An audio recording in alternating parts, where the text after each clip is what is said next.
For over 16 years, EJDConstruction.com has provided South Florida residents quality craftsmanship, accurate project management, and exceptional service. That's why EJDConstruction.com is an A-rated member of Angie's List and the Better Business Bureau. When you're looking for the right custom home builder for additions or home remodeling, please call my friend Eric at 305-433-4843. That's 305-433-4843 for EJDConstruction.com.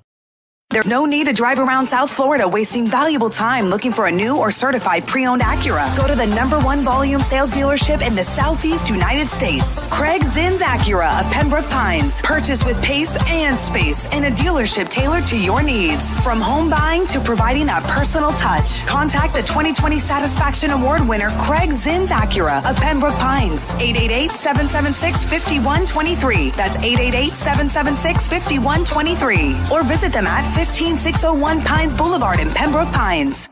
If you're a Miami sports fan, then there's only one store to go to, and that's Caneswear at Miami Fanwear in Davie. They're your one-stop shop for all your inner Miami CF, Canes, Dolphins, Panthers, and Marlins merchandise. They have hats, t-shirts, game day jerseys, and so much more. Located at 2511 South University Drive in Davie, and open 24/7 online at caneswear.com or innermiamiwear.com. Call them at 954-835-5597. Caneswear, the spot where inner Miami and all Miami sports fans shop. It is Monday night. Raw goes off. Of course, the Squared Circle Digest got you covered. The Raw recap. Overall, not a bad show. Not a fantastic show either. A lot of clutter. And by clutter, I mean you had a lie detector.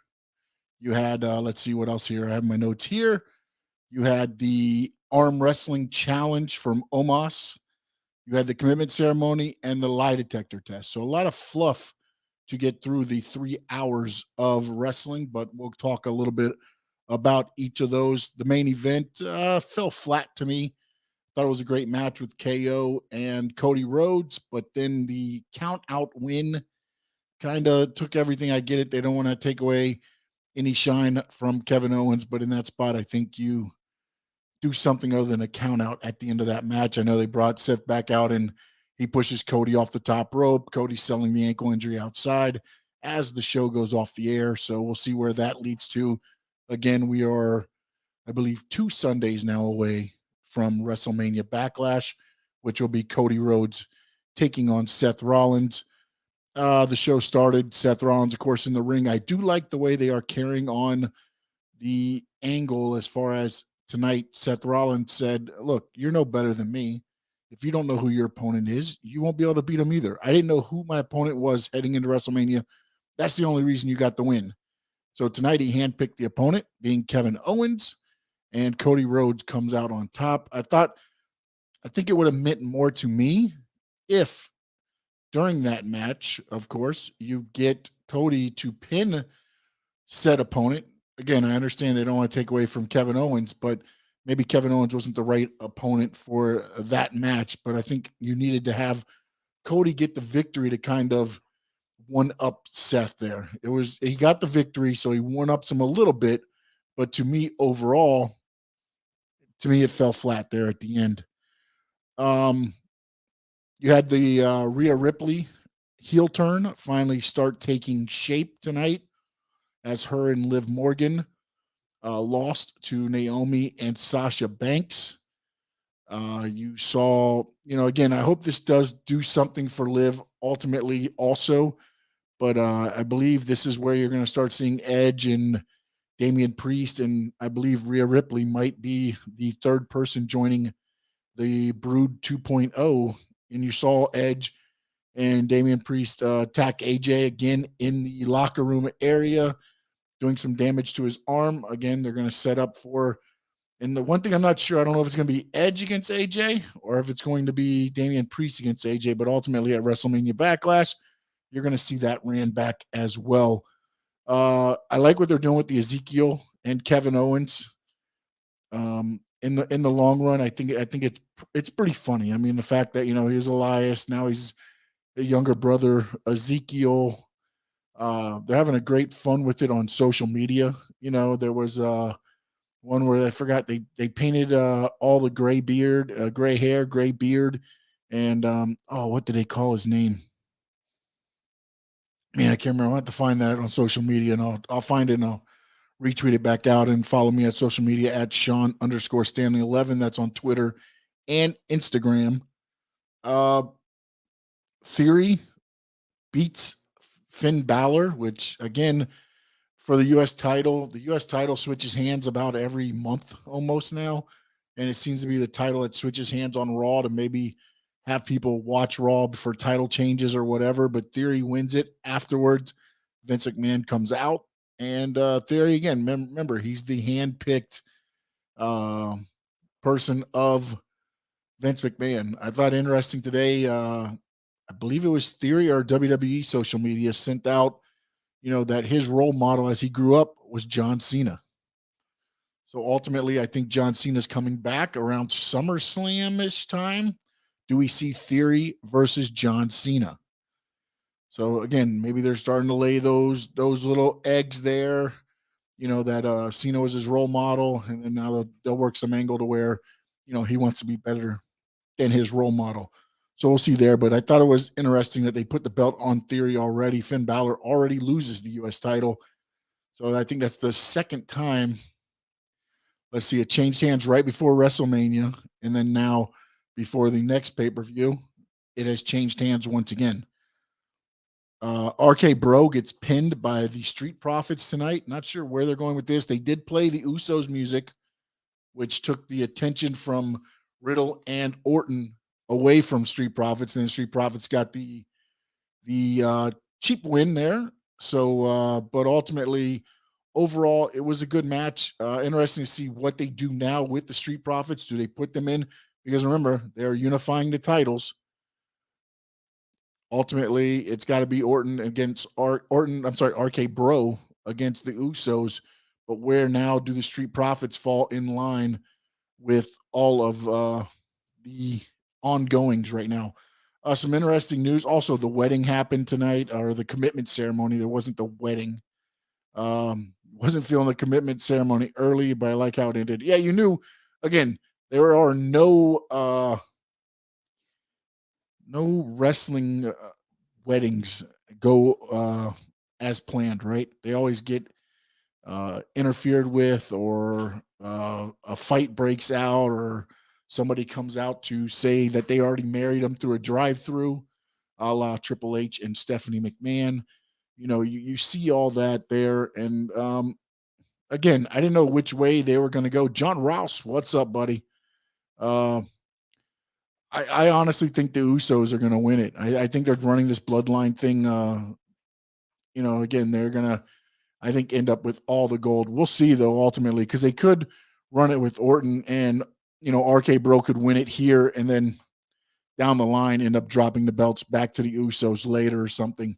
But ultimately, with the way they're running it and pushing it so heavily as Roman, with the Usos, I think ultimately you see them have the run with it. So I think Usos, the bloodline, will keep that. Fence Post says Raw's been much better lately.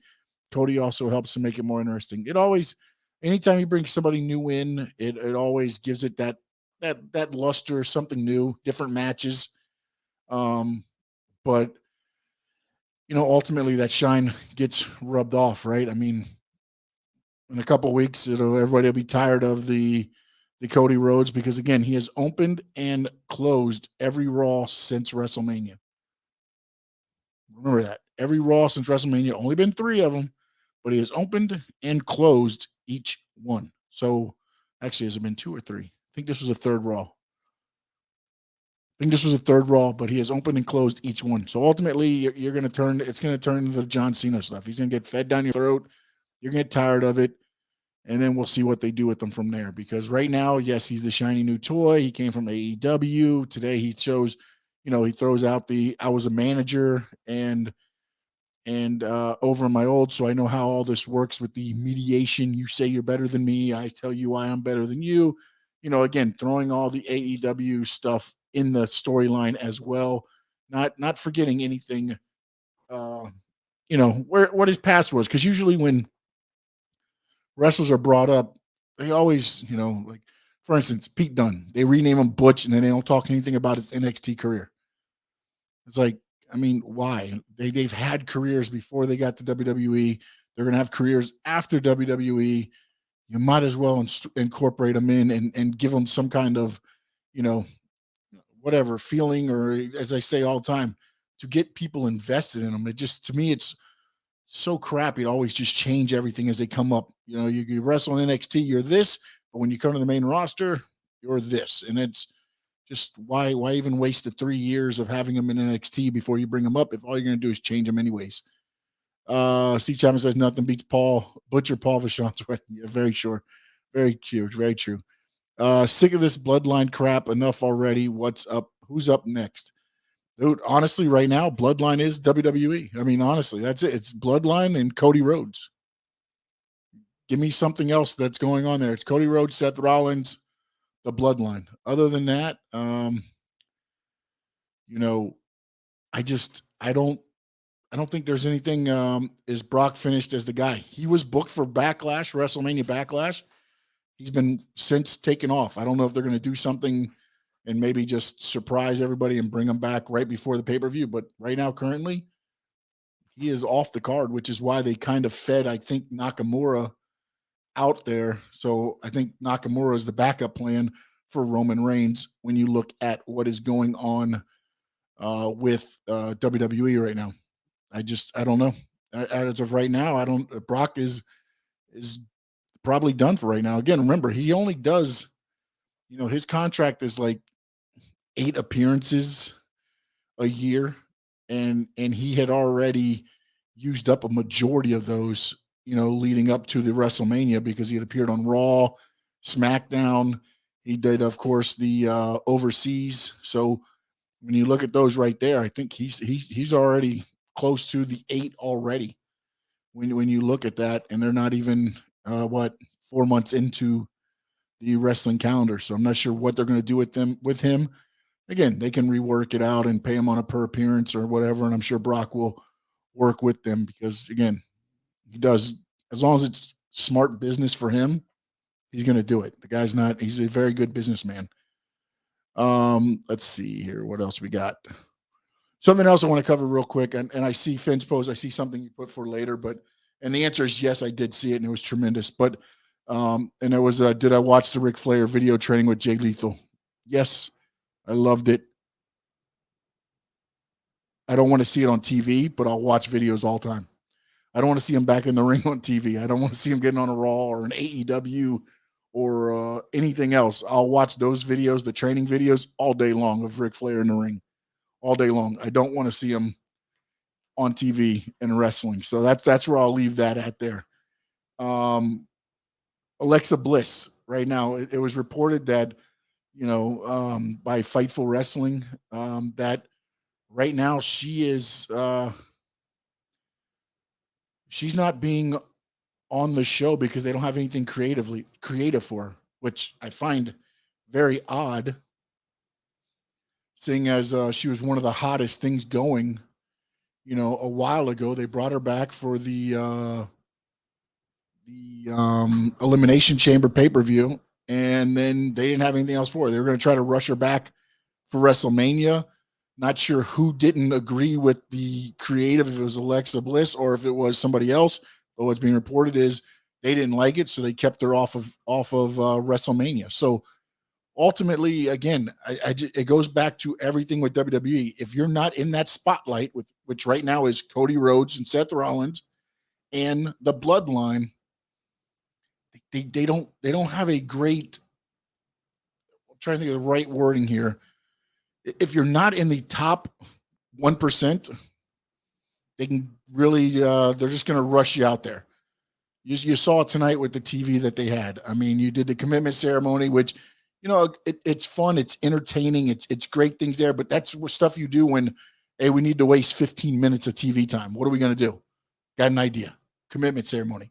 Let's send our truth out there. Let's let them be entertaining. They do the whole thing, the 9 yards. We do the whole switching of the partners for a minute, and then all of a sudden he says, I do. You kiss the bride. The ceremony's over, so therefore the truce ends.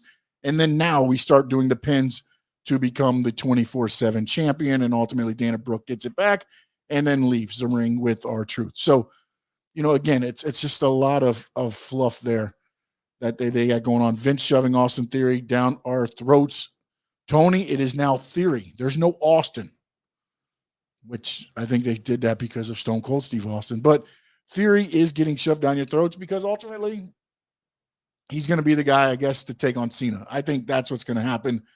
It's setting up that way today. Again, I said it a little bit a minute ago. A social media post goes out where he says, John Cena was his role model.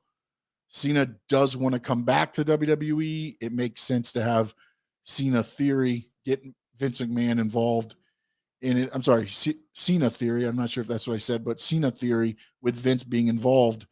And then you might have that at maybe SummerSlam. It was announced SummerSlam will be at Nissan Stadium, home of the Tennessee Titans. Let's see, John Rouse, possible Rock versus Reigns. I believe that's going to be I think that's what they have plans for WrestleMania 39. That's my honest opinion. And again, it's hard to book a year out, but I got to believe they're probably in talks with Rock to see what his schedule was like. They probably got it worked out to where I got to believe it's going to be a WrestleMania. I don't know that, but again, you're doing SummerSlam at Nissan Stadium. You can have a big crowd there at SummerSlam. Could you throw Rock against Reigns at SummerSlam? I mean, if that's the only time you can get him to be able to be scheduled, possibly. But I don't see I'm thinking WrestleMania, Rouse. That's the only thing I can think of because it's just you're going to have just to promote it, the publicity. It's going to be huge. Rock against Reigns would be huge right now. With the Reigns is gone right now and then Rock coming back. Just like I honestly think Cena Theory is going to turn into a pretty good match. I get it. They're pushing Theory down your throat, but you're going to hate him so much that you're finally going to enjoy John Cena coming back. And it's going to be a flip of the roles. Will we ever see an era like NWO again? What an era. So much fun. I don't know that you're ever going to, wrestling will never be back to that era of Attitude Era. It's just the social climate is not there. You can't do some of the stuff they were doing, back then. I mean, think about this. Nash, when they were first debuting, picked up Rey Mysterio and lawn darted him into a trailer. Picked up the little guy and lawn darted him into the thing. Think about this also. They had the LWO, the Latino World Order, I'm sorry, and they came out driving lawnmowers. Okay, think about what was going on during the Attitude Era in WCW and WWE.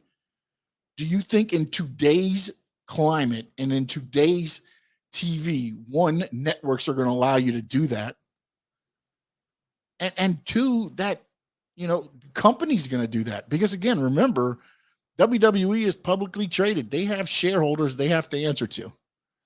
So ultimately, I don't think you're ever going to get that era of wrestling because one, I mean, I'll look at it this way. Ratings back then, you were doing 4s, 5s, both shows.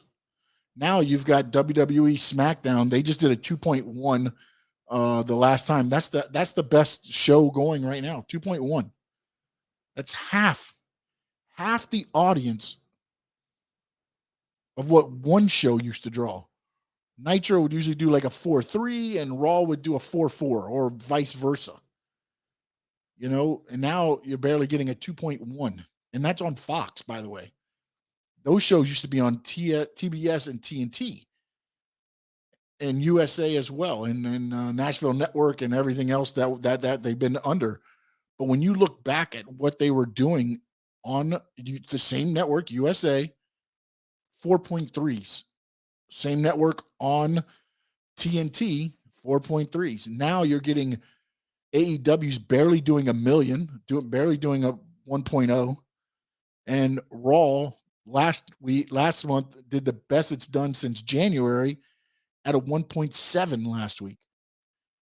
So that's down from when you're looking at 4.3s to 1.7s. And I just don't think you're ever going to get wrestling that hot again. I don't know Because honestly, when you look at the shows right now, I think AEW's product is a little more, fans are buzzing a little bit more. Some things are changing now.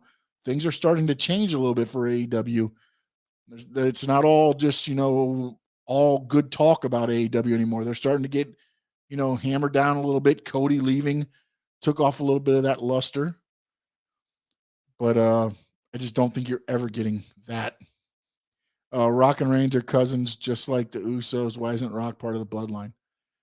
Well, the whole thing is, again, it's about, right, that the head of the table, right? I think that's what the storyline's going to be. Is Roman Reigns now is like, I'm the head of the table.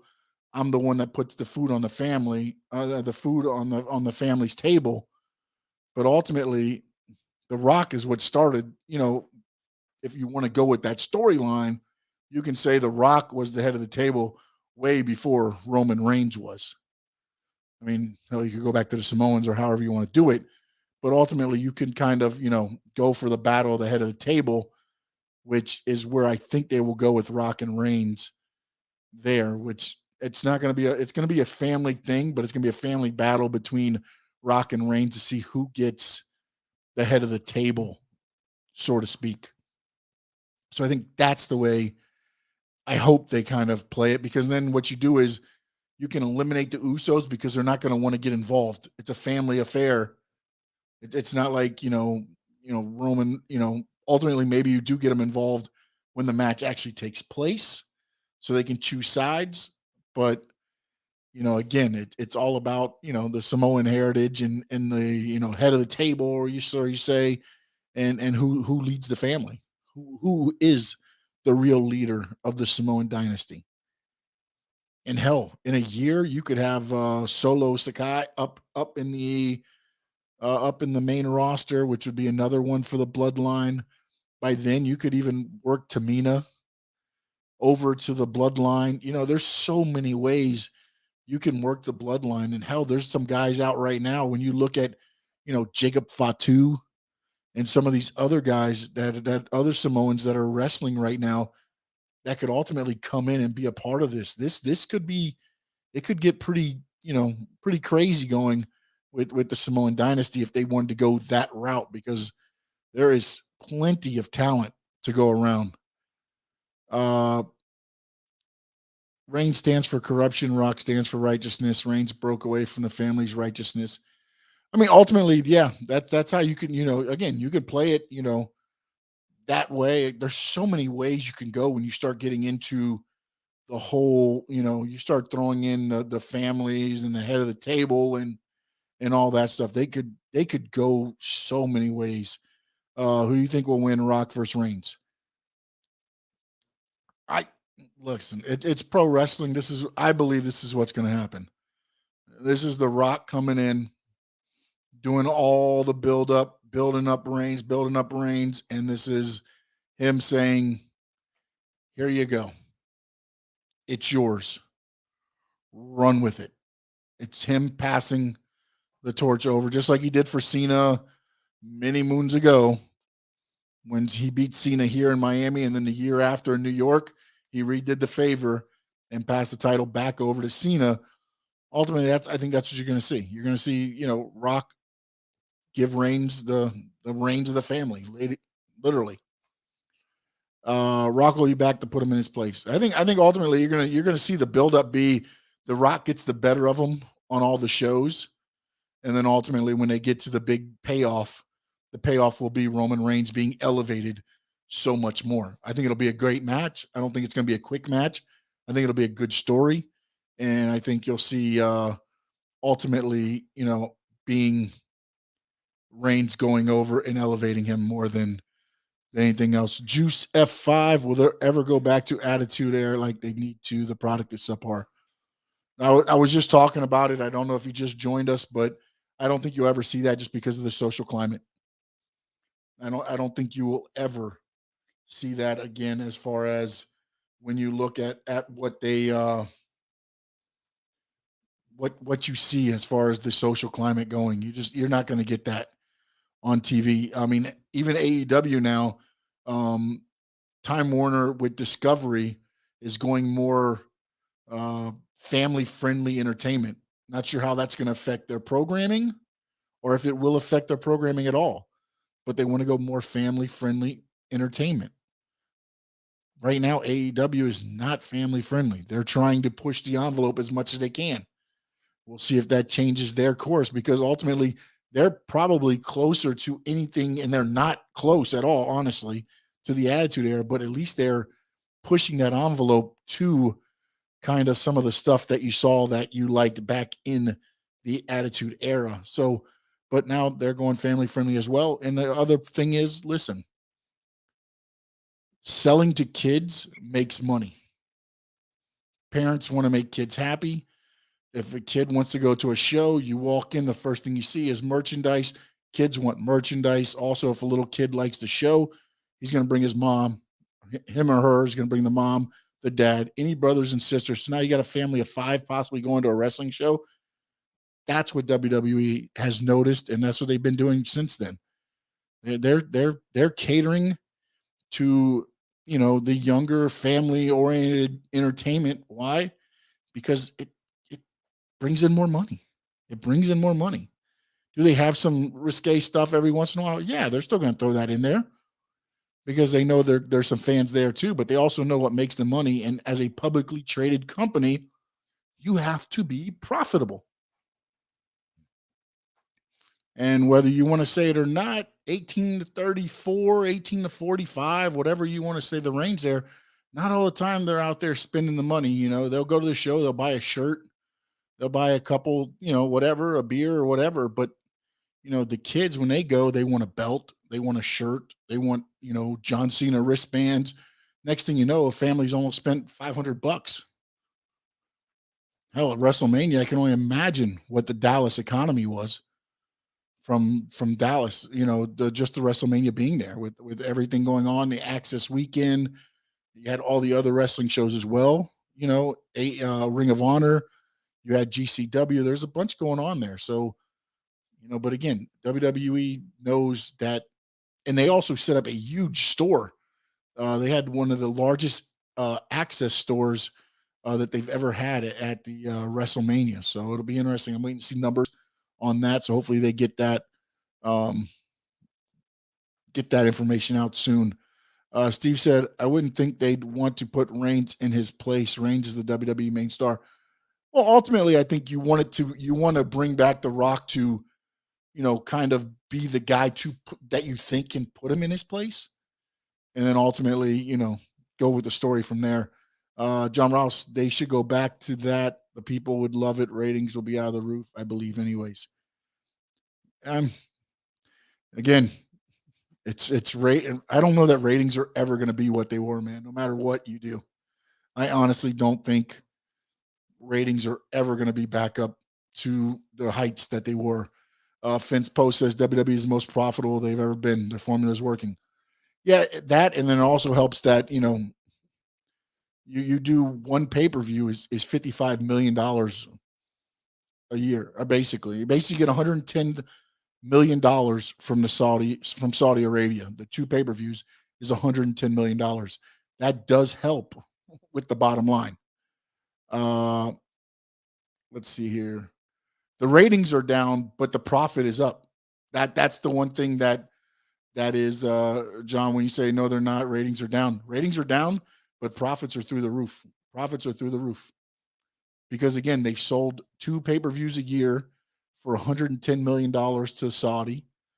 They've done a lot of roster cutting, getting rid of the fat that they didn't need to pay some of the guys and gals that weren't necessarily, or in their eyes, they thought weren't producing the money. Again, if Vince McMahon sees that you can make him money, he's going to bring you in, a la Cody Rhodes. He's going to bring you in. He'll bring you back. If he sees he can make money with you. Once he sees he can't make any more money with you, then you're probably going to get cut. But if he thinks he can make money with you, he's going to bring you in. Juice F5, the solution would be to create an uncensored wrestling program, not on a network, but on YouTube or online that will attract the older. I mean, ultimately, that's a solution. But also, you know, it's easier to sell network TV than it is to sell YouTube. Not saying it can't be done, but a primetime slot on TV on a Monday night will get you more money than YouTube. And possibly more eyes, because again, when you go to YouTube, and again, I know the viewing habits have changed. You can DVR it. I get all that, but you still have the live programming. When you go to YouTube, you can automatically think that, okay, well, I'll catch it later. You know, that's the thing with AEW Dark and Dark Elevation is it's one of those things, like tonight was Dark Elevation, but I'll catch it tomorrow morning because I know it's on YouTube. I wanted to watch the show live. I already know, Dark Elevation, all them are recorded, and I can watch it at any time on YouTube. That's the one thing, I agree with you there. It could be a solution, but how do you work out the money? That would be the only thing that I would ask on that Juice F5. Also, he says, attract the older audience, maybe even younger. WWE, AEW product at some point will get stale.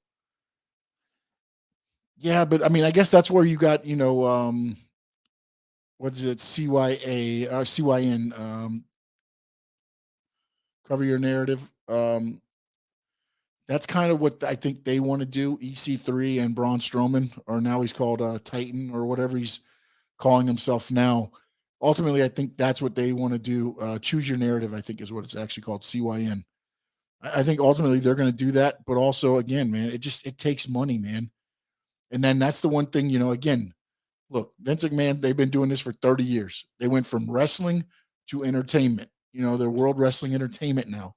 They're using all those facets to put on the product you see on TV. AEW has money in the Khan name and their companies, but they can't build up that production like what Vince McMahon has gotten to now and over his, over the year. I mean, before that it was WWF. His dad owned it, and it's gone to where he's at now. Takes a while to get something to catch on and stick.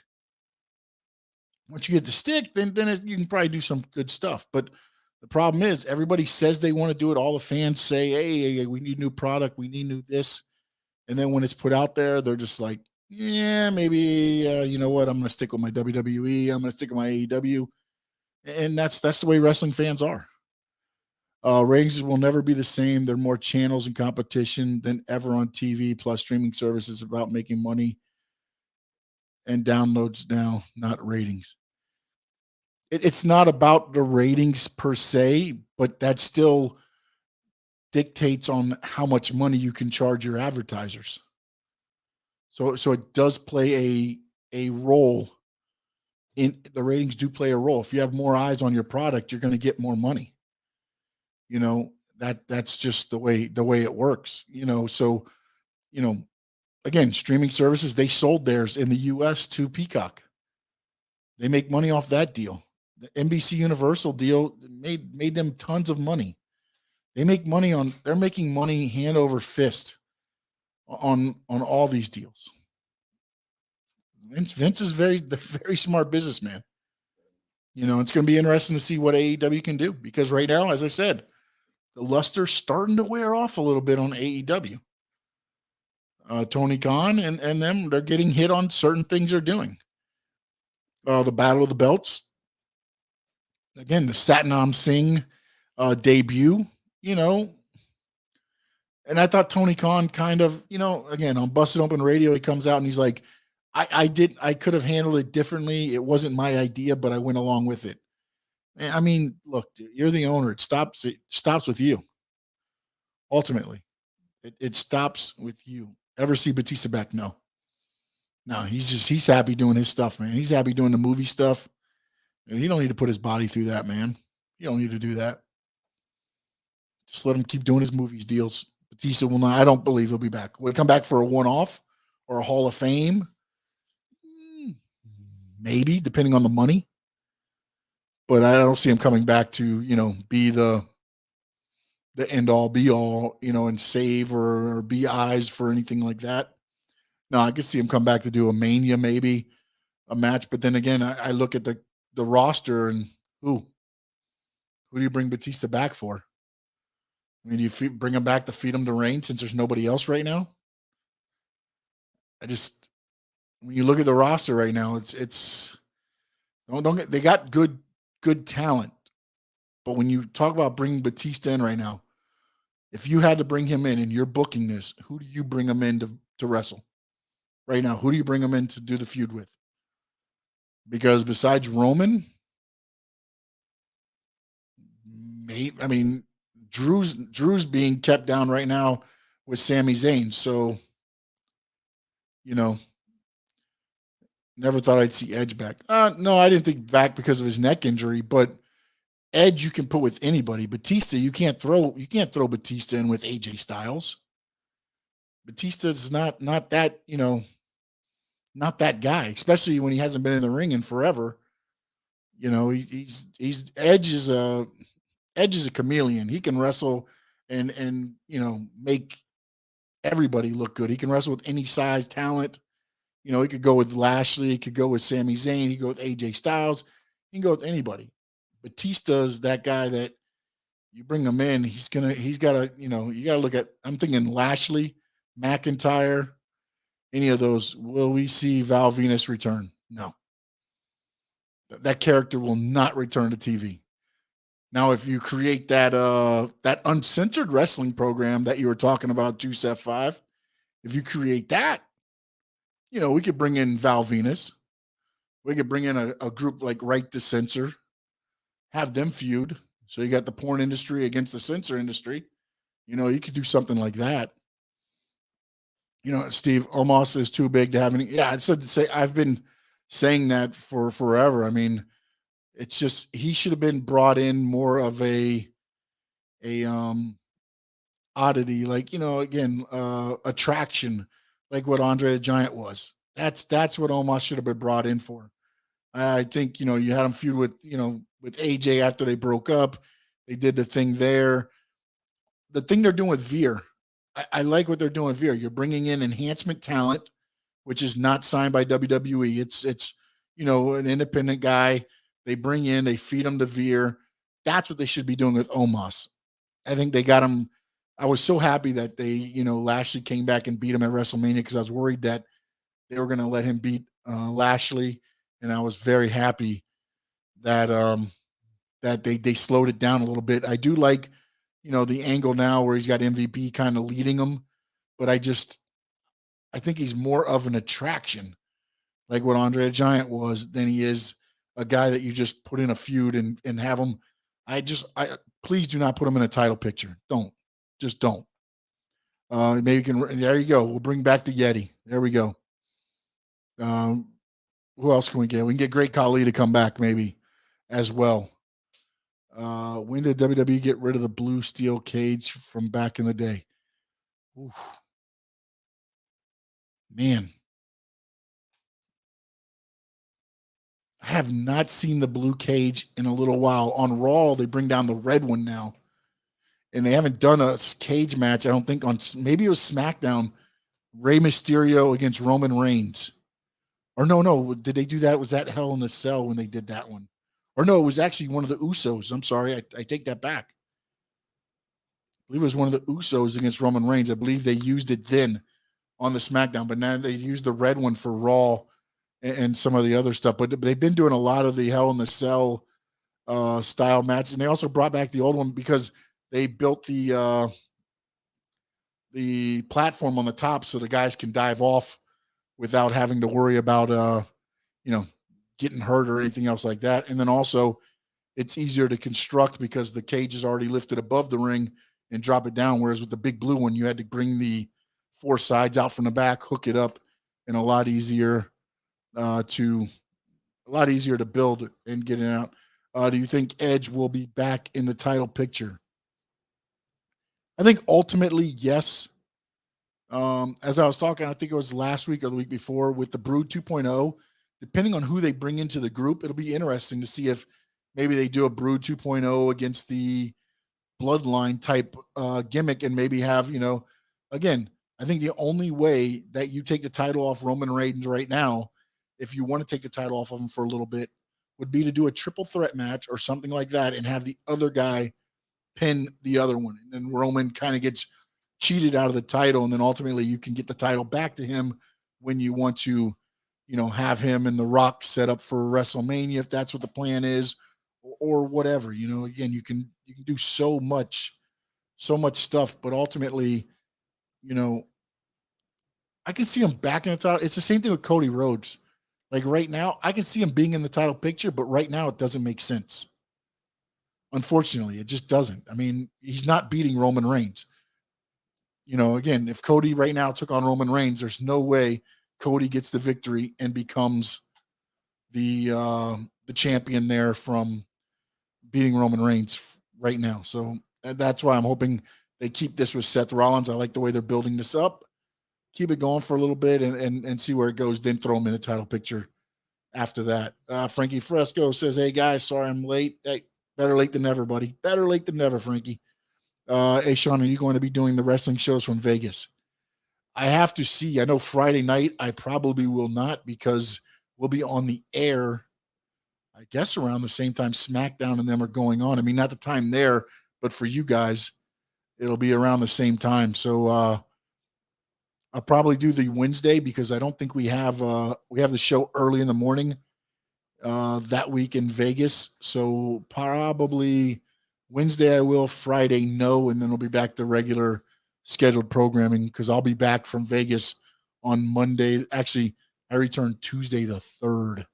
I fly out Monday the 2nd, but I get here on Tuesday. So look, maybe Wednesday we'll do it. For Friday, no, because we'll be on air during the draft, which will be around the same time. Do you still think? I believe that's what they're setting up for. That's the name that was thrown out. So I believe that's going to be who goes. And you saw her do a little bit of facial, kind of rolling her eyes a little bit when she was like at the entrance ramp there. I think ultimately you'll see that. And also outside the ring, she's very good friends with Damian Priest. So they always hang out together. So ultimately, I think you will see Rhea Ripley joining that group. And I think she's a good fit for that group. I think there's the T-Bar. Mace apparently is doing something with LA Knight. They brought LA Knight up and Mace is doing that. But even the T-Bar gimmick, Djokovic could actually, do a darker gimmick and be a good fit for that group as well. So ultimately it just depends on how big they want to make this group and what they're going to do with it. Again, right now it's them feuding with AJ. They got the lights going out. I think they got to work on a few things with the, with the gimmick. I don't like the fact that all of a sudden, they kicked AJ out of the ring last week and then he just went down to his knees in the ring and then the ring went dark and then the lights shone on him in the ring and then the lights went out. They went to break and they came back and the match was over. I don't like that. I just think it just, you can try to insult our intelligence all you want, but I think it's more on the person there. Alexa Bliss should join Edge. Again, right now there's nothing. I don't know if Tony, if you heard me talk about earlier, she's not on TV right now because creatively they can't figure out what to do with her. And she hasn't come back yet because of that. At least that's what's being reported by Fightful and Sean Ross Sapp from Fightful there. So she could be a good there. Or, like I was talking about with when you looked at AEW, if you brought in the Cult of Wyndham, which was the old Bray Wyatt, if you brought him in, why not feud him with Malachi Black and the House of Black? Don't team them up with them, but have the two dark forces kind of battling each other. Yeah, I did see that also, Carlos V, that Ciampa is another one that they're talking about adding. But again, I believe it when I see it, man. I don't believe anybody that comes up from NXT, man. If Vince sours on you quick, you're done. You're done. I mean, when you look back at it now, Damian Priest has been and Rhea Ripley are probably two of the NXT call-ups, Bianca Belair as well. But when you look at, remember Karrion Kross came up at that time, Keith Lee, when you look at all of those that came up during that run, there's not a lot left, man. If he sours on you quick, you're done. You're done with the company. Frankie says, how do you like Ezekiel? I like it, man. I like the stupid stuff every once in a while just because it's entertaining, man. The fact that KO's like, no, you're Elias. And he's like, no, I'm Ezekiel. They did the lie detector test tonight with him and Chad Gable, and he passes the lie detector test. Just a little, it's entertaining, man. It is what it is. I don't understand why it took a year to get this rolling, but it is what it is, I mean, he was ready to go before WrestleMania and the Royal Rumble, and they kept it. He's like, the gear looked a little too much like Macho Man, so they kept them out for a little bit, and this is what we get. Chad Gable. I love Chad Gable, man. I love the wrestlers that have personality and entertaining. I've always liked Chad Gable as a performer. He can go in the ring. He's got, even when he came up with Jason Jordan, and they were the alpha males, alpha males, right? I think that's what they're called in NXT when they were the tag team champions and everything there. The guy can go, man. And I love, Otis as well, man. I think I love what they're doing with Otis now being the I don't know if you can see my hold on a minute.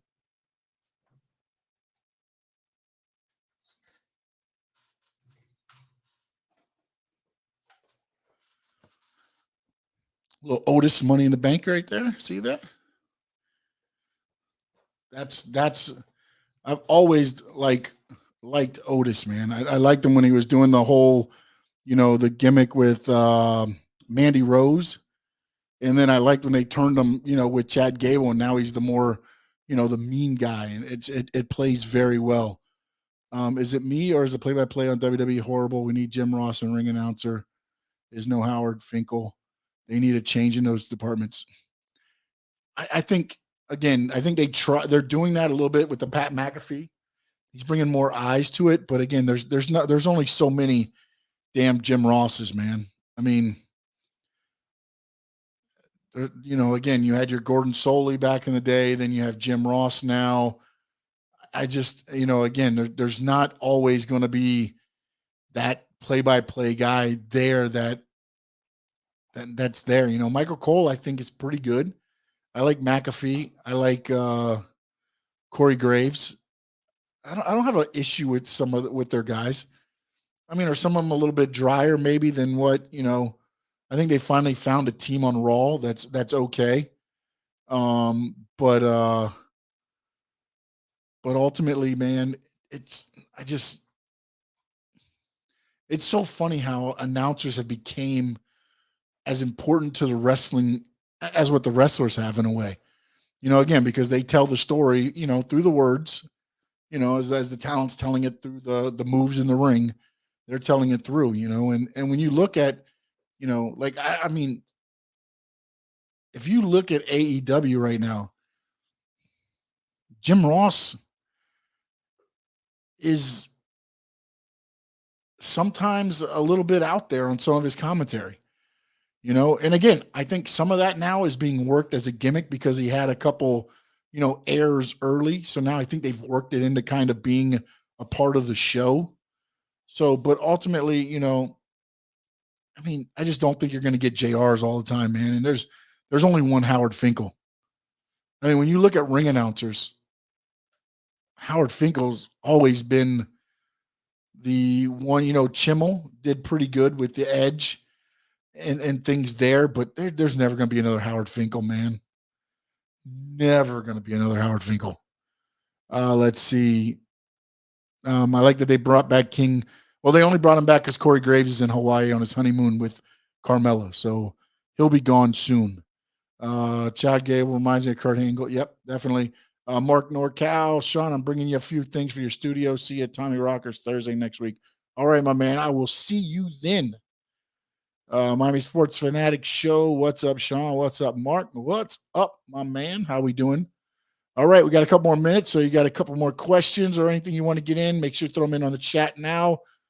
And then if not, Wednesday night, we'll be back here doing it all over again. Joe McHugh. Do you remember him? I do not remember Joe McHugh. Who was that, Steve? Was he a regional guy or Joe McHugh?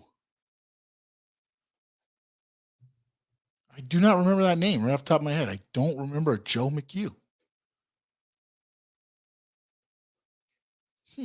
So anybody can help me out. If you know who Joe McHugh is, throw it in there. The other one, you know who else I liked? And I can't think of his name right now. The guy from World Class Championship Wrestling. Oh God, what was his name? Is it Mark Lawrence? Something like that. Gary Michael Capetta was good. Yes. Yep. He was good. The old ring announcer in the WWF days. Oh, yeah. No, I didn't know Mark Lawrence. Yeah. That was the guy in World Class Championship Wrestling. He was the first one man talking booth, right? And then Joey Styles I thought was good too in the booth, doing the ECW stuff. He was a little bit out there. He's uncontrolled, but also, again, remember the WWE guys also have Vince McMahon in their ear. And I've heard a lot of things, and I don't know if any of them are true, but Vince is just nonstop talking in their ear. Gene Okerlund, of course, man. Of course, Gene Okerlund. Definitely, man. God, there's a lot of good, when you think of ring announcers, I think of like the Howard Finkles. I think of when you look at announcers, it's, Gordon Soley, it's Jim Ross, Tony Schiavone for a while. I don't like the Tony Schiavone now. Not that he's bad. I liked it when he was the lead guy. Now I feel like he's like the second or third fiddle on AEW, So Gary Michael Capetta also in WCW I thought was good, especially, when you do the Clash of the Champions and he's like, welcome back to Clash of the Champions as the ring announcer and doing that stuff. It was awesome, man. All right. So again, we'll be back here Wednesday night. It will be right after AEW Dynamite goes off. Don't forget, on AEW Dynamite, it will be Dustin Rhodes against CM Punk. That's a match I'm looking forward to, actually, believe it or not. Looking forward to old Dustin Rhodes, and I don't mean old like old Dustin. I mean old reliable Dustin Rhodes, man. You always know you're going to get a good match when he's out there. He'll take on CM Punk. Don't forget, you got NXT tomorrow night, but we're back here Wednesday, 10:05. Let me see what we got here. Shaw, do you remember the Missing Link? Loved him. Loved Missing Link, man. Painted face green. Excalibur's not bad, but he's more newer school guys. Dewey Robertson. Yes, Dewey Robertson. The Missing Link. Man, there's so many good stuffs from back in World Class Championship Wrestling. And then also he was in Florida Championship Wrestling and other places as well. But that's where I remember the Missing Link from the most, was in the World Class Championship days there. But again, in the words of the great Gordon Soley, who I love quoting, so long from the Sunshine State.